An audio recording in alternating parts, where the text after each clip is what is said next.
Hi everyone, it's Miss Brenner. I'm here to conclude the Lost at Sea activity. At this point, you, either on your own or with some partners, should have gone through and completed the Lost at Sea activity worksheet and determined the importance of different items that you were given in this scenario. Remember that this game is not about cheating and being right or wrong. It's about collaborating with creative minds and trying to come up with a way to survive. So, let's talk about what the Coast Guard says is the correct answers for this activity. In 15th place, meaning that is the least important item out of the 15 that you received, is the Sexton. The Sexton is a compass-like instrument, but it is practically useless without the relevant tables and chronometers that you would need in order to use it. Plus, you would need to have training in order to decipher what it's telling you. So that puts it in 15th place. In 14th place is the mosquito netting.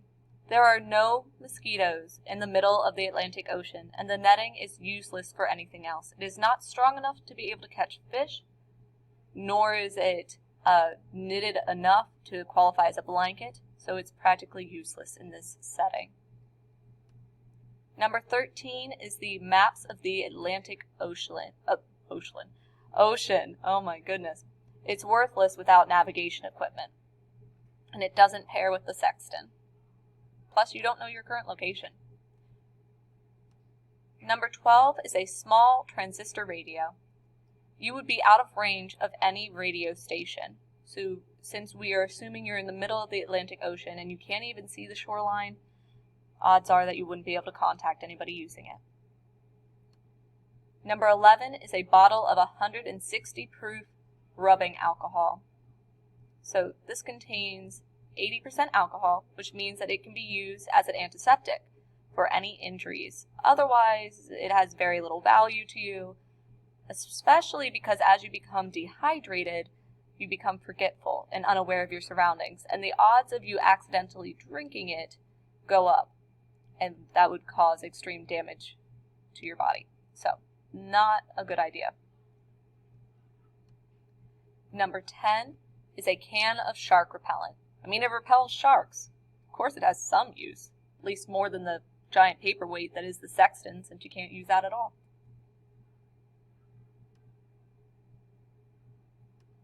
Number 9 is a floating seat cushion. It's useful as a life preserver if someone fell overboard. Number 8 is the 15 feet of nylon rope. It could be used to connect people or equipment together to prevent being washed overboard. There are a variety of other uses, but none high on the list for survival. Remember, your goal is not just to be able to do things.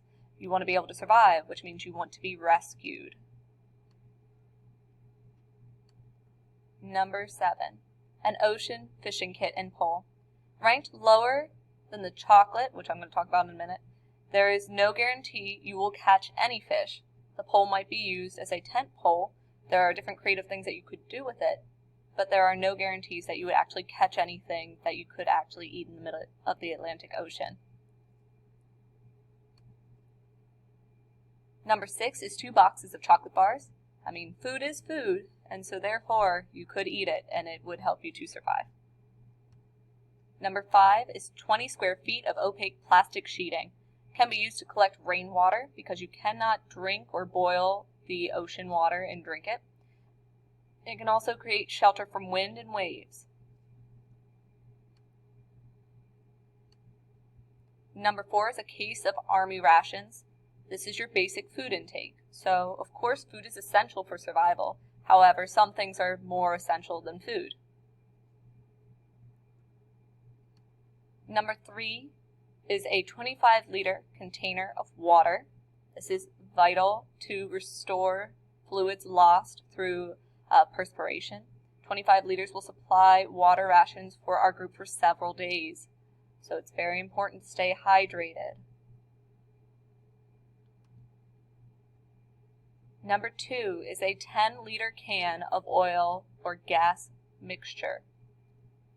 The second most critical item for signaling the mixture will float on water and can be ignited using the matches. So remember, you are in a rubber life raft. However, you did get matches on top of the other 15 items.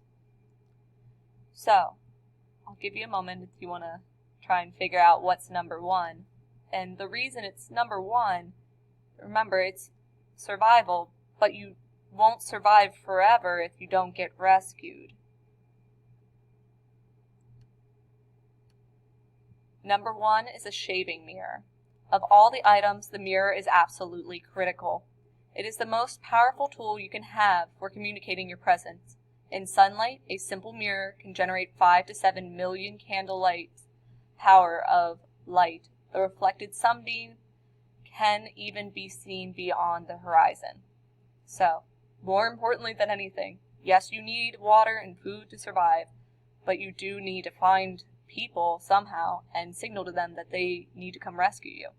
So that is all of our items for the Lost at Sea activity. If you would please go through your worksheet and total the number of differences between your ranking and the Coast Guard's ranking, that would be great, and we will find out shortly who survived and unfortunately who perished. Alright guys, I'll talk to you later. Bye.